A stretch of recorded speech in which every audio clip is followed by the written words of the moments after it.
கன்னி தெய்வம் துணை. கன்னி தெய்வத்தை வழிபடக்கூடிய கன்னி தெய்வங்களின் குடும்ப உறவுகளாகிய என் அன்பு உறவுகள் அனைவருக்கும் என்னுடைய நெஞ்சார்ந்த வணக்கங்கள். அன்பு பிள்ளைகளை, ஒரு விஷயத்தை நன்கு அறிந்து கொள்ள வேண்டும். நிறைய பேர் என்ன நினைக்கிறாங்கன்னா, கன்னி தெய்வத்தை வணங்கியவுடன் பெரிய பணக்காரனாகிடலாம், பெரிய கோடீஸ்வரனாகிடலாம், ஆகவே நான் கன்னி தெய்வத்தை வணங்குகிறேன் என்றெல்லாம் நினைக்கிறார்கள். தயவு செய்து தப்பு கணக்கு போடாதுங்க. கன்னி தெய்வம் என்பது காலனின் பிடியிலிருந்து உங்கள் வீட்டிற்கு வந்து அந்த காலனிடமிருந்து உங்களை மீட்பது தான் அவர்களுடைய வேலை. முதல் வேலை தன் பிள்ளைகளின் உயிர். தன் உயிர் பெயர்ந்தாலும் தன் உயிரை தெய்வமாக திரும்ப உங்கள் வீட்டிற்கு கொண்டு வந்தது மட்டுமல்லாமல் தன் பிள்ளைகளையெல்லாம் பாதுகாக்க வேண்டும். காலன் என்றால் என்ன என்பதை நன்கு அறிந்த தெய்வம் கன்னி தெய்வம். ஒரு விஷயத்தை புரிஞ்சுக்கணும். ஒருவரிடம் பழகாமல் அவர் யார் என்று தெரிந்து கொள்ள இயலாது என்பார்கள். அதேபோல் நம் வீட்டில் பிறந்து வளர்ந்து உயிரை விட்ட பின்பு காலனை சந்தித்து காலனிடமிருந்து போட்டி போட்டு மீண்டும் மீண்டும் நம் இல்லத்திற்கே திரும்ப வந்தவள் கன்னி தெய்வம். ஆக ஒரு காலனின் விளையாட்டு எவ்வாறு இருக்கும் என்பதையெல்லாம் நன்கு அறிந்தவர்கள் கன்னி தெய்வம். அப்பேற்பட்ட கன்னி தெய்வம் தன் பிள்ளைகள் காலனின் பிடியில் மாட்டிக்கொள்ளக்கூடாது என்பதனால்தான் தன் மீது நம்பிக்கை வைத்த கன்னி தெய்வத்தின் பிள்ளைகள் அனைவரையுமே அவர்கள் காப்பாற்றி நிற்கிறார்கள். காலனாகவே இருந்தாலும் கன்னியின் அனுமதி இல்லாமல் தன் பிள்ளைகளை தொட இயலாது என்பதற்கு இது ஒரு சாட்சி. கன்னியின் பதிக்குள் படுத்திருந்தால் காலன் கன்னியின் பதிக்குள் வரவே இயலாது. வெளியில் இருந்து பாசக்கயிறை வீசினாலும் எட்டாது. ஆகவே விதி முடிந்துவிட்டால் மட்டும்தான் கன்னி தெய்வம் அந்த பிள்ளையை, உயிரை, அந்த விதியை வெற்றி பெற செய்வார்களே தவிர விதி முடியவில்லை, விதி இல்லை என்றால் இடைச்சாக்கலம் என்ற வார்த்தைக்கு இடமே கிடையாது. நான் பேசுவது உங்களுக்கெல்லாம் புரிகிறதா என்று தெரியவில்லை. ஆனால் நிச்சயமாக கன்னி தெய்வத்தை பெற்றிருக்கக்கூடிய பிள்ளைகளுக்கு நிச்சயமாக புரியும். ஒரு கன்னிப்பதியின் அருமை அப்படி, பெருமை அப்படி, அதோட வைப்ரேஷன் அப்படி. சும்மா நெருங்கிட முடியாது. பில்லி, சூனிய, ஏவல், சாத்தான் எதுவாக இருந்தாலும் அந்த பதிக்குள் வந்த உடனே அப்பா, அம்மா, ஆத்தா, குத்துதே, கொடைதேன் கத்துவார்களை தவிர வெற்றி பெற்று வெளியில் செல்ல முடியாது, செல்ல விடமாட்டார்கள். இதில் ஒரு ரகசியம் இருக்கிறது. நம்பிக்கையுள்ள பிள்ளைகள் தான் வெற்றி பெற முடியும். நம்பிக்கை இல்லாத பிள்ளைகளுக்காக தெய்வம் இறங்கி வந்து போராடாது. அதை முதலில் நன்கு தெரிந்து கொள்ள வேண்டும். கன்னி தெய்வத்தின் மீது உங்களுக்கு முதலில் நம்பிக்கை இருக்க வேண்டும். அவ்வாறு நம்பிக்கை இருந்தால் மட்டும்தான் அந்த கன்னி தெய்வங்கள் உங்களுக்காக உழைக்க தயாராக இருப்பார்களே தவிர இல்லையெனில் ஒரு இஞ்சி கூட அசைய மாட்டார்கள். மனிதனாக பிறந்த உங்களுக்கே இவ்வளவு இருக்கும் பொழுது தெய்வமாக இருக்கக்கூடிய கன்னி தெய்வங்களுக்கு எந்த அளவுக்கு இருக்கும்? இன்று இல்லை என்றால் அடுத்த தலைமுறையில் பிடித்துக் கொள்கிறேன், சென்று வா என்று வழி அனுப்பி வைத்து விடுவார்கள். ஆகவே உணர்வுபூர்வமாக சொல்கிறேன், கன்னி தெய்வம் இருந்தால் வணங்கி விடுங்கள். கன்னி தெய்வத்தின் அருமையை புரிந்து கொண்டு வணங்குங்கள். என் பதிவுகள் அனைத்தையும் பாருங்கள். நிச்சயமாக உங்களுக்கு நிறைய விஷயங்கள் தெரிய வரும் என்று கூறிக்கொண்டு ஒரு ஆடியோவை கேட்டு அதற்கு பதில் அளிக்கிறேன். அவங்க எனக்கு கல்யாணம் ஆகி 23 வருஷத்துல ஒரு 3-4 மாசம்தான் அவங்க என் கனவுல வந்திருக்க மாட்டாங்க. அதுக்கு பிறகு ஒரு 3 மாசம் 6 மாசத்துக்கு பிறகு என் கனவுல அடிக்கடி வருவாங்க. நாளைக்கு நடக்குது இன்னைக்கே எனக்கு கண்ணில் வந்து காட்டுவாங்க ஐயா. நான் அதை யோசிச்சு மறுநாள் நான் அதுக்கு தகுந்தாலும் நான் நடந்துக்கிடுவேன் ஐயா. அப்படிதான் எனக்கு ஒரு 17 வருஷம் கிட்ட எந்தனாலும் என் கனவுல வந்து எதுனாலும் சொல்லுவாங்க, செய்க காட்டுவாங்க, எல்லாமே நான் புரிஞ்சு நடந்துக்கிடுவேன் ஐயா. அப்பமெல்லாம் எனக்கு கண்ணினா யாரு, கண்ணினா என்னன்னு எதுவுமே தெரியாது ஐயா. இது எனக்கு கல்யாணத்துக்கு முன்னையே இப்படி இருந்திருந்ததுன்னா நம்ம அம்மா எனக்கும் ஒரு அக்கா இருந்து குழந்தையில இறந்துருக்காங்க போல. எனக்கு என் கல்யாணத்துக்கு முன்னே என்ன கூட நம்ம அக்கா கன்னி தெய்வமா வந்திருக்காங்கன்னு நான் நினைச்சிருப்பேன். எனக்கு கல்யாணம் ஆகி ஒரு 6 மாசம் கழிச்சுதான் எங்க வீட்டுல இருக்க கன்னி தான் எனக்கு உறுதியா தெரியுதுன்னா, நான் எங்க அத்தை கூட ஒரு தடவை சண்டை போட்டு நான் தனியா ஒரு வாடகை வீட்டுல இருந்திருந்தேன் ஐயா. அப்போது எங்க கன்னி தாய் நான் அதிகாலையில நான் 10:30க்கு பீடிச்சு தூக்கிட்டு இருக்கேன் ஐயா. காலையில எங்க வீட்டு வாசல்ல கதவு கிட்ட வந்து நிக்காங்க. நேருக்கு நேரா நான் எங்க கன்னி தாயை நான் நேருக்கு நேரா பார்த்தேன் ஐயா. அவங்கள ஆள் மாதிரி அப்படியே பாவாடை சட்டை போட்டு அந்த போட்டோல இருக்க மாதிரி அப்படியே என்கிட்ட வந்து நின்னாங்க ஐயா. அப்போ நான் வந்து பார்த்துட்டு பயந்துட்டேன் ஐயா. அதுக்கப்புறம் வந்து அவங்க நேர்ல வரல. ஒரு தடவை வந்தாங்க, அப்புறம் வரவே இல்லையா. அதுக்கப்புறம் கனவுல வந்து நாளைக்கு என்ன நடக்குங்கிறத இன்னைக்கு என்னை முன்னகட்டியே சொல்லி தருவாங்க ஐயா. அவங்க சொன்ன மாதிரி ஒரு வாரத்துக்குள்ள ஏதாவது அப்படி நடந்துகிட்டு தான் இருக்கு. நம்ம கனவுல கண்டது நடக்கவே எனக்கு அதிர்ச்சியாவும் ஆச்சரியமாவுமே நான் ரொம்ப வருஷம் பயந்து போய் நான் சாமி கும்பிட்டாலுமே எனக்கு கனவு வரக்கூடாதுன்னு சொல்லி கும்பிட்டுக்கிட்டு இருந்தேயா. ஆனா இவ்வளவு நாள் அப்படி கும்பிட்டுட்டு இருந்தேயா. இப்போ 17 வருஷம் கிட்ட கனவு அப்படி வந்திருக்கு. இப்போ ஒரு 4 வருஷமா நாங்க ரொம்ப கஷ்டப்பட்டேன். எங்க வீட்டுக்காருக்கு உடம்பு சரியில்லாம அவங்க ஐக்ரோண்டுல இருந்து டாக்டர் உயிரை காப்பாத்துறதே பெரிய விஷயம் அப்படின்னு சொல்லி கடைசி நேரத்துல வந்திருக்கீங்கன்னு அவங்க உயிரை காப்பாத்தி விட்டாங்க ஐயா. எனக்கு காலில் புண்ணுது, நடக்க முடியாம கஷ்டப்பட்டேன். எங்க பிள்ளைங்களும் 3 பிள்ளைங்க இருக்கு. 3 பேரும் மாத்தி மாத்தி சண்டை போட்டுக்கிட்டே இருப்பாங்க ஐயா. வீட்டுல ஒரு நிம்மதி இல்லாம பக்கத்து வீட்டுக்காரங்க கூட சண்டை போட்டு வழி தர மாட்டேன்ட்டு உங்க வழியை அடைப்பேன்னு சொல்லி அவங்க கூட எல்லாம் சண்டை போட்டு போலீஸ் கேஸ் அலைஞ்சி அங்க 40,000 30,000 செலவு பண்ணிக்கிட்டு அப்படி கஷ்டத்துல 4 வருஷம் அலைஞ்சையா. அப்பம்போது அவங்க வீட்டுல என்ன நடக்குங்கிறது அவங்க கனவுல அதுக்கப்புறம் ஒரு 4 வருஷமா வரவே இல்லையா. கனவு கண்டாலும் யாருமே எதுவுமே கனவுல எதுவுமே பேசல சொல்லல. ஆனா எங்க வீட்டு கண்ணி வரும்போது எங்க தெருவுக்கே தெரியும்யா அவங்க வாரது. கொலுசு சத்தம் அப்படி சலங்க சத்தம் சலுக்கு சலுக்குன்னு போட்டு 8 எடுத்து வச்சு அப்படி டக்கு டக்குன்னு வருவாங்க ஐயா. எங்க தெருவுல எல்லாருக்குமே தெரியும் எங்க கண்ணி தான் வருதுன்னு எல்லாருமே சொல்லுவாங்க. ஆனா பயப்பட மாட்டாங்க. எங்க வீட்டுக்கும் எங்க தாய் நடக்க சத்தம் அப்படி சலங்க சத்தம் சலுக்கு சலுக்குன்னு அப்படி கேட்கும். புதுசா கல்யாணம் ஆகி பக்கத்து வீட்டுக்கு யாரும் வந்திருந்தாங்கன்னா அவங்களும் என்ன கொலுசு சத்தம் கேக்கு யாரு அப்படின்னு கேட்பாங்க காலையில. அது அவங்க வீட்டு கண்ணி அது எப்பவும் அப்படிதான் நடந்து வரும் அப்படின்னு சொன்னோடனே அதுக்கப்புறம் அவங்க பயப்படாம இருந்துக்கிடுவாங்க. அப்படி 10-15 வருஷமா சலுக்கு சலுக்குன்னு நடந்து எங்க கண்ணியோட சத்தமே அந்த கொலுசு சத்தம் தான்யா. ஆனா இப்போ கொலுசு சத்தமே கேட்க மாட்டேங்குதுயா. ஆனா அந்த மந்திரவாதி நாங்க கூப்பிடும் போது அவங்க எடுத்து தந்தாங்க. எடுத்துருமா உங்க கண்ணி உள்ள வரும், யார் மேலே வரும்னு சொன்னாங்க. ஆனா யார் மேலேயும் வரல. ஆனா உள்ள வரும்போது கொலுசு சத்தம் கேட்கணும் நான் ரொம்ப நம்பிக்கையோட இருந்தேன். ஆனா கொலுசு சத்தமும் கேட்கலையா, கேட்கல. ஆனா அவங்க கண்ணி உள்ள வந்துட்டாங்கன்னு சொல்லி ஒரு களையத்துல ஒரு கனல் மாதிரி உயரமா எரிஞ்சு வந்தாங்க. அது உங்க கண்ணி வந்துட்டாங்க அப்படின்னு சொல்லி அவங்க ஒரு களையத்துல பிடிச்சு மேல ஒரு துணி போட்டு மூடி வச்சிருந்தாங்க ஐயா. ஆனா பெட்டிகளை என்ன என்ன வச்சிருக்காங்க, யாது வச்சிருக்காங்க, அந்த இது வச்சிருக்காங்களான்னு தெரியல. என்ன யாருன்னு ஒண்ணுமே தெரிய மாட்டேங்கியா. இருக்காங்களா இல்லையா இதான் அந்த மந்திராதிட்ட எங்க கண்ணியை நான் உனக்கு உள்ள எடுத்து தாரேன், அவங்க பேசுவாங்கன்னு என்கிட்ட சொன்னாங்க. கனவுல பேச வைக்க அப்படின்னாங்க. 4 வருஷம் வரலன்னு நான் கேட்டேன். கனவுல பேச வச்சு தாரேன்னாங்க. நான் எடுத்து 1.5 மாசம் ஆகுது. அவங்க இன்னும் பேசவே இல்லையா. அதுதான் நம்ம கண்ணியை நம்மளே பிடிச்சு கொடுத்துட்டோமான்னு எனக்கு கவலையா இருக்கு ஐயா. நீங்க பார்த்துட்டு அது நான் எப்பவும் கும்பிடும் போது நம்ம ரூபீஸ் அலைசல் அத்தையும் நினைச்சு எங்க கண்ணி எங்க இருந்தாலும் என்னைய கூட்டிட்டு வீட்டுல விடுங்க, என்னைய பேச வைங்க என் கூட சொல்லிட்டு நம்ம அத்தைகளையும் நினைச்சு கும்பிடுவேயா. ஆனா முத நீங்க என் மெசேஜ் பார்க்கும்போது வீட்டுக்குள்ள செவ்வாது வாசனை அடிச்சுதையா. செவ்வாது வாசனை அடிச்ச உடனே எனக்கு மெசேஜ் அனுப்பினா நீங்க பாத்திருக்கீங்க. 10:15 நீங்க பாத்திருக்கீங்க ஐயா. எனக்கு 9 மணிக்கு வீட்டுக்குள்ள செவ்வாது வாசனை அடிச்சுது. நான் விடிய காலந்தான் செல்ல எடுத்து பார்க்க நீங்க முத என் மெசேஜ் பாத்திருக்கீங்க. அதுக்கப்புறம் தான் உங்களுக்கு தெரிய வந்தது எனக்கு.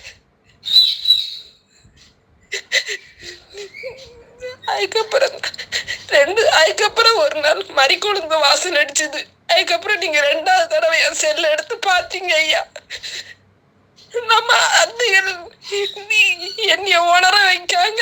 அவங்களுக்கு நான் தெரியுது. ஆனா எங்க கண்ணி தாங்கி எங்க பார்க்க மாட்டேங்க. எனக்கு அவங்கள பேசினாலே அழுகதான் வருதுயா. இதெல்லாம் மந்திரவாதிட்ட எங்க தாய் பேசுவாங்கன்னு சொன்னீங்களே, அவங்க வந்திருக்காங்களா? பேசவே இல்லைன்னு கேட்டா அவங்க வேற எதையாவது அனுப்பி இன்னைக்கு கூட பேச வச்சிருவாங்க. அதனால அவர்கிட்ட நான் எதுவுமே சொல்லலையா. நான் உங்ககிட்ட சொல்லுது நம்ம அத்தைகள் கிட்ட சொன்ன மாதிரி நான் உங்ககிட்ட சொல்லுதையா. அத்தைகிட்ட சொல்லி எங்க தாய கூட்டியாந்து எங்க வீட்டுல விடுங்கய்யா. அவங்க கனவுல வந்து என்கிட்ட பேசணும்யா. அவங்க எப்படி இருக்காங்கன்னு எனக்கு தெரியணும் ஐயா. நம்ம வீட்டு பிள்ளை வெளியூருக்கு படிக்க போனா ஒரு போன் கூட பேசலன்னு நமக்கு எவ்வளவு வருத்தம் இருக்கும். அதே மாதிரி நம்ம தாய் உள்ள கூப்பிடாம வெளியே நிக்கும் போதே என் கனவுல அப்படி வந்து பேசினவா. சடங்கு சத்தத்தோட அப்படி சலுக்குன்னு வந்து எங்க கண்ணியம்மா இப்ப ஏன் வரமாட்டேங்காங்க. முறைப்படி உள்ள கூப்பிட்டும் 1.5 மாசம் நாங்க அவங்க நினைச்சு விளக்கு பொருத்தி கும்பிட்டுக்கிட்டு இருக்கும் போதும் கனவுல வரவே இல்லையா.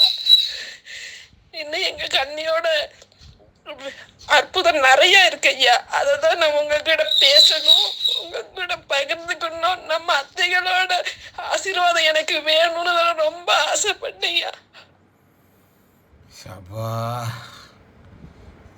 எத்தனை பாரங்கள், எத்தனை கஷ்டங்கள், இப்படி எத்தனை உறவுகளின் கண்ணீர்கள். பல குடும்பங்கள் கெட்டு சீரழிந்து கொண்டிருக்கிறது. நல்லவர்களாக இருப்பார்கள், கன்னி தெய்வத்தை எடுக்க வேண்டும், வணங்க வேண்டும் என நினைப்பார்கள்.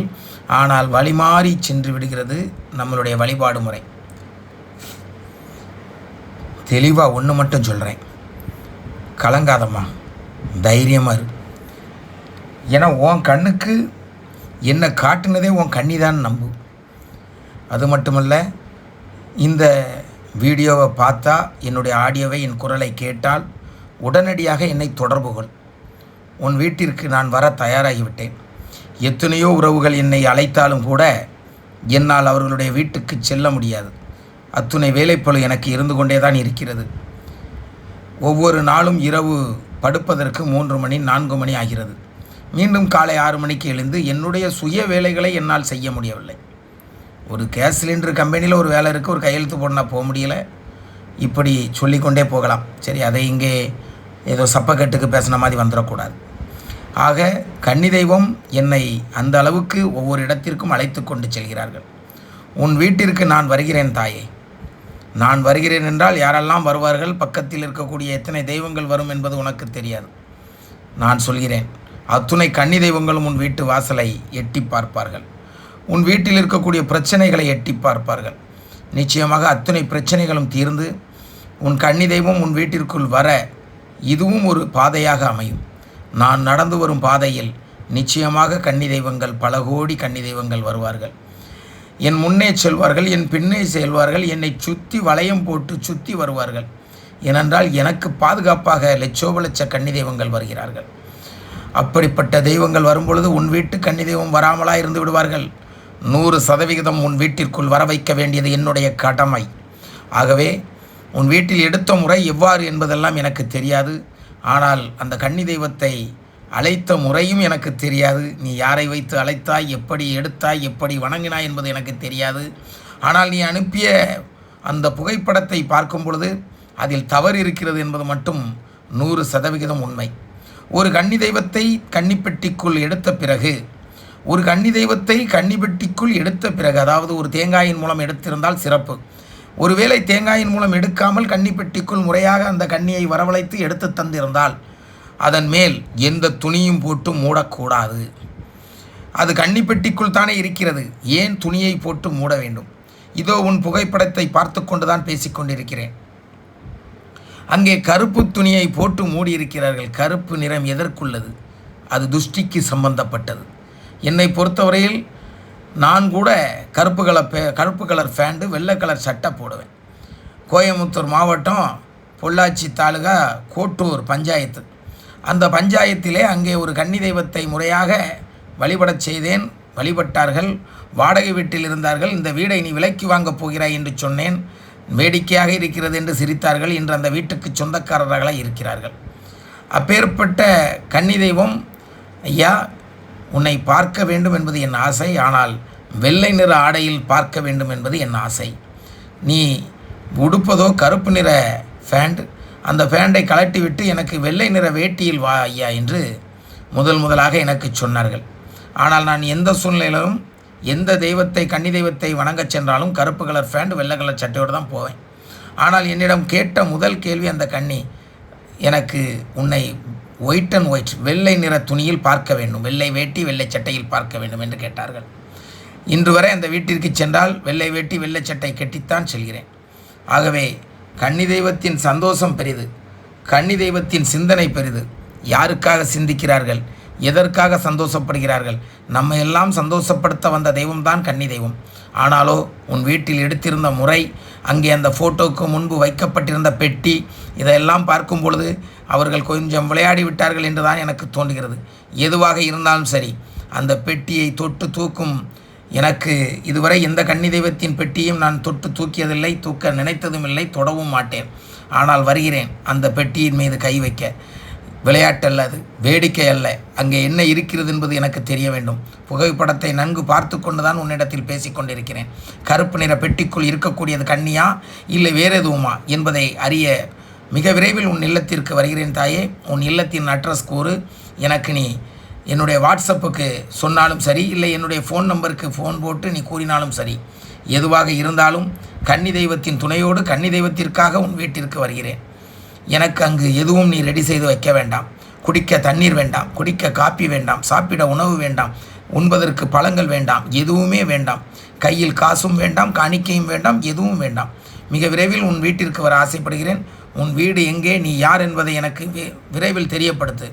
கன்னி தெய்வமே, அனைத்து கன்னி தெய்வங்களே, இந்த பதிவை அந்த பிள்ளைக்கு கொண்டு செல்லுங்கள். அந்த பிள்ளை இந்த பதிவை பார்க்கட்டும். பார்த்த பிறகு எனக்கு ஃபோன் செய்யட்டும். என் கடமையை என்னால் முடிந்த அளவுக்கு உண்மையாக கன்னி தெய்வத்தை அழைத்து அந்த பிள்ளையின் வீட்டிற்கு சென்று இதோ உன் கன்னி தெய்வம் என்று கூற ஆசைப்படுகிறேன் தாயே. உலகை ஆளும் தெய்வங்களே, இதற்கு துணை புரியுங்கள். என் குரலே தடுமாறுகிறது. அந்த பிள்ளையின் குரலில் எத்தனை அழுத்தங்கள், எத்தனை மனவேதங்கள். எதை பற்றியும் சொல்லவில்லை. அவள் கஷ்டப்படுவதை பற்றி சொல்லவில்லை. அவள் வணங்கிய கன்னி தெய்வத்தை பற்றி சொல்கிறாள். இருக்கிறார்களா இல்லையா என்று தெரியாத அளவிற்கு அவள் வணங்கி கொண்டிருக்கிறாள். அப்பேற்பட்ட ஒரு குழந்தைக்கு இருக்கிறார் கன்னி தெய்வம் என்பதை நிரூபித்து காட்ட நான் செல்ல வேண்டும். வழிகாட்டுங்கள் கன்னி தெய்வங்களே, வழிகாட்டுங்கள். 100% நீ வெற்றி அடைவாய் மகளே, கவலைப்படாதே. உன் பிள்ளைகள் ஒற்றுமையாக இருக்க உன் கன்னி தெய்வத்துக்கு பலம் கொடுத்து உன் கன்னி தெய்வம் உன்னை வாழ வைக்கும் என்பதை உறுதியாக கூறுகிறேன். நான் வெறும் வழிகாட்டியே, நான் வெறும் வழிகாட்டியே, தெளிவாக கூறுகிறேன். வழிகாட்டியே, வழிகாட்டியே, வழிகாட்டியே. உன்னை வாழ வைக்க வரப்போகிறது உன் கன்னி தெய்வம் தான். அந்த கன்னி தெய்வத்திற்கு வழிகாட்டுவோன் தான் நான். ஆகவே உன் தெய்வத்தை நம்பு, உன் நம்பிக்கையை நம்பு, உன் தெய்வ நம்பிக்கையை நம்பு. அது என்றும் உன்னை கைவிடாது. உன்னோடு கூட இருந்து உன்னை வழிநடத்தும். அந்த தெய்வம் உனக்காக மட்டுமல்ல, உன் சந்ததிகளுக்காக வாழையடி வாழையாக வாழ வைக்கத்தான் இங்கே உன்னை மனக்குமுறல்களை எல்லாம் கண்ணீரோடு சொல்ல செய்தது. இந்த கண்ணீருக்கு விலை மதிப்பே கிடையாது. இந்த கண்ணீருக்காகத்தான் என் உடம்பு முழுவதும் புல்லரித்து இருக்கிறது. நேரடியாக வர வேண்டும், உன் வீட்டிற்கு வர வேண்டும். அங்கே இருப்பது கன்னியா இல்லை அந்த கரும் பெட்டிக்குள் இருப்பது கரும் பூனையா என்பது எனக்கு தெரிய வேண்டும். பூனையோ யானையோ, சிங்கமோ புலியோ, கரடியோ குரங்கோ, எதுவாக இருந்தாலும் நான் நேரடியாக பார்க்க வேண்டும். எங்கோ இருந்து கொண்டு அதை பார்த்து விட்டேன், இதை பார்த்து விட்டேன் என்று கதை கட்டுபவன் நான் அல்ல. எதையுமே நேருக்கு நேர் நின்று மல்லு கட்டுபவன் நான். பல பேய்களுக்கு தெரியும், பல பில்லி சுனிய ஏவல்களுக்கு தெரியும். மாந்திரிகம் படிக்காத இவனுக்கு எவ்வாறு இவ்வளவு சக்தியை இறைவன் கொடுத்தான் என்று என்னிடத்திலே நேரடியாக கேட்டிருக்கிறது. எங்களுக்கெல்லாம் நீ எப்படி சொல்கிறது, எதிரி, எங்களை அழிக்க வந்த பிசாசு என்றெல்லாம் என்னை அழைத்திருக்கிறது. சண்டாளன் என்று கூறியிருக்கிறது. என்ன வார்த்தைகள் கூறியிருந்தாலும் கண்ணுக்கு கண் இமை அளவிற்கு நின்று நான் பல பேய்களை நேருக்கு சந்தித்தவன். தனியாக அல்ல, அத்தைகளின் துணையோடு, ரூபினி சலைசல் அத்தைகளின் துணையோடு நான் பல பேய்களை சந்தித்தவன். ஆனால் உன் இல்லத்தில் இருக்கக்கூடிய பெட்டி மீது எனக்கு சந்தேகம் இருக்கிறது. அது கன்னிப்பெட்டி போன்று இல்லை. அதில் ஏதோ ஒரு தவறு இருக்கிறது என்று தான் தோன்றுகிறது. தவறோ சரியோ நேரில் பார்த்தால் மட்டும்தான் புரியும். மிக விரைவில் உன் இல்லத்திற்கு வர இருக்கிறேன். இந்த பதிவு உனக்கு வர வேண்டும், நீ பார்க்க வேண்டும். அதற்கு பின்பு நீ என்னை அழைக்க வேண்டும், நானும் வர வேண்டும். ஒரு பைசா காசு நீ செலவழிக்க வேண்டாம். வருகிறேன், வந்த பிறகு பேசிக்கொள்வோம். மகிழ்ச்சி உறவுகளே, இன்றைய பதிவிலிருந்து விடைபெற்று மீண்டும் நாளைய பதிவில் உங்களை சந்திக்கும் வரை கன்னி தெய்வத்தின் துணையோடு அனைவரும் ஒற்றுமையோடு வாழ்வோம் என்று கூறிக்கொண்டு விடைபெறுகிறேன். நன்றி, வணக்கம். கன்னி தெய்வம் துணை, கன்னி தெய்வமே துணை.